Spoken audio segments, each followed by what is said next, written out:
یا الہی بخش دے سید کو روز حشر. اس سجدے میں پیر کے صرف نوک جو ہے وہ انگلیوں کی، پیر کی انگلیوں کو لگاتا ہے اور سجدے کے اندر پورا پیٹ نہیں لگاتا، تو کیا ایسی پڑھی ہوئی نمازیں دہرانی ہوں گی؟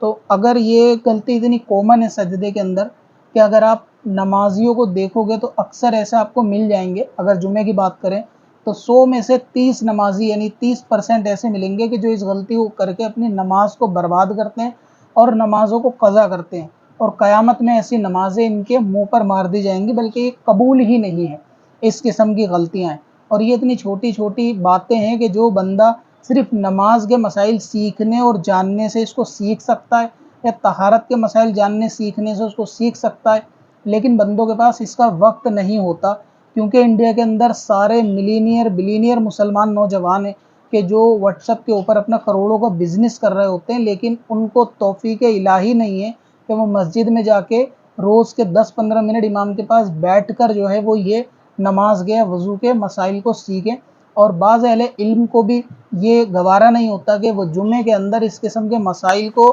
کہ جو نمازوں کو برباد کرتے ہوں، خراب کرتے ہوں، بار بار ریپیٹ کر کے نوجوانوں کو سکھائیں یا سمجھائیں. یعنی اکثر تو غلطی نہ سیکھنے والوں کی ہے کہ انہی پر فرض تھا کہ وہ جا کے سیکھیں، اور بعض جگہ ایسا ہوتا ہے کہ وہاں قصے کہانیوں سے معاملے کو زیادہ ترجیح دی جاتی ہے بنسبت یہ کہ وہاں ضروری احکام یا مسائل بتائے جائیں. تو یہ کہ نوجوان کیونکہ اتنا مصروف ہے اس کو ان چیزوں کو بھی معلوم نہیں ہے. ایک رسم اور فارمیلٹی کے لیے بندہ جمعے کے دن جاتا ہے غسل وغیرہ کر کے اور اس کے بعد نماز پڑھ کے ایسے آتا ہے. تو اگر کسی شخص نے نماز میں اپنے پیر کی انگلیوں کی صرف اور صرف نوک، یعنی نوک سمجھے کہ یہ حصہ جس طرح ہاتھ کی انگلیاں ہیں اسی طرح پیر کی انگلیوں کا صرف یہ حصہ زمین کے اوپر لگایا،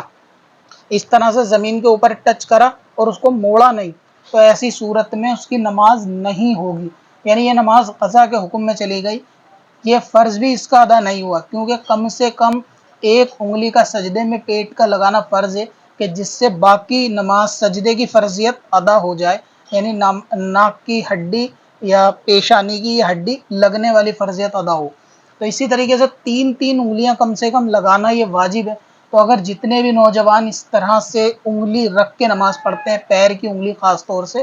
کہ وہ موڑ کے اس کا یہ انگوٹھے کے نیچے کا پیٹ نہیں لگاتے تو ان کی نماز نہیں ہوتی. اور جو نمازیں اس طرح سے پڑھی گئی ہیں، یا یہ سمجھیں کہ جو ٹائم پاس اس طرح سے کیا گیا ہے، واپس ٹائم نکال کے اس نماز کو دوبارہ پاس کرنا ہوگا، ورنہ یہ کہ بندے کے سر پہ یہ ایسا نماز کا چور ہے کہ جو وقت بھی برباد کرتا ہے، محنت بھی کرتا ہے، اور اس کے بعد اس کے نامہ اعمال میں کچھ بھی نہیں آتا بنسبت دنیا کے چور کے، کہ دنیا کا چور کچھ چرا کے کھا کے اس کا فائدہ لے لیتا ہے، لیکن بندہ نماز کا چور یہ نماز پڑھنے کے باوجود بھی اس کا فائدہ نہیں لے پاتا. تو زیادہ تر لوگوں کو چاہیے کہ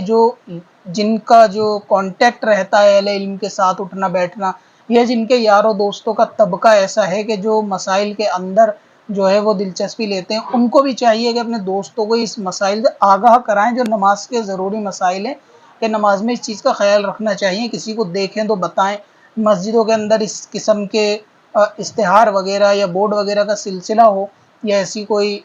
ٹیم ہو نوجوانوں کی کہ جو مسجد کے اندر امام صاحب کو جمعے سے پہلے یہ چیز بتائے کہ آج آپ اس پہ بیان کر دیں، ہمارے یہ مسائل ادھورے ہیں، آپ اس پہ بیان کر دیں. لیکن نوجوانوں کو فرصت نہیں ہے، کیونکہ بہت زیادہ مال و دولت کمانے میں یہ لوگ سوشل میڈیا پہ بہت زیادہ بزی ہیں،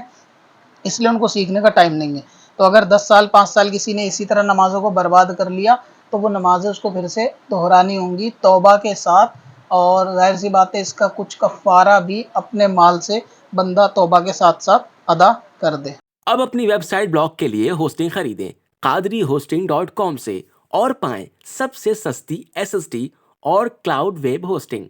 لائٹ سپیڈ اور سی پینل کے ساتھ. کب سے اپنی خطاؤں